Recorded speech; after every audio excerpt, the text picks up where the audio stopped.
Sa State of the Nation address sa Lunes, isa sa mga nakaabang na sektor ang transportasyon, partikular na kung may sasabihin ng Pangulo patungkol sa PUV Modernization Program. Balitang hatid ni Joseph Moro.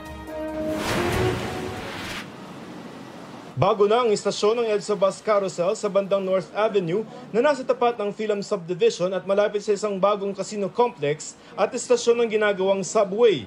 Isa rin ito sa mga busway station na merong elevator para sa mga may edad at may kapansanan.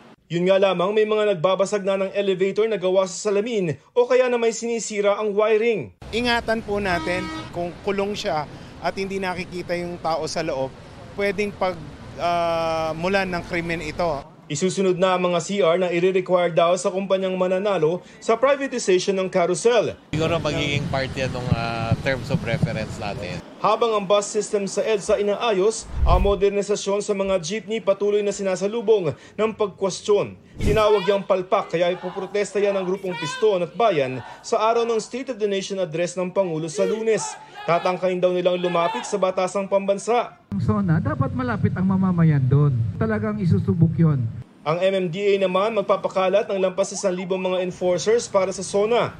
Ayon sa MMDA, hindi naman daw buong araw na sarado ang Commonwealth Avenue dito sa Quezon City para sa SONA ng Pangulo.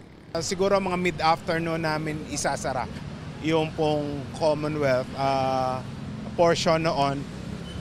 Magkakaroon naman ng zipper lane kaya kumbaga hindi total closure.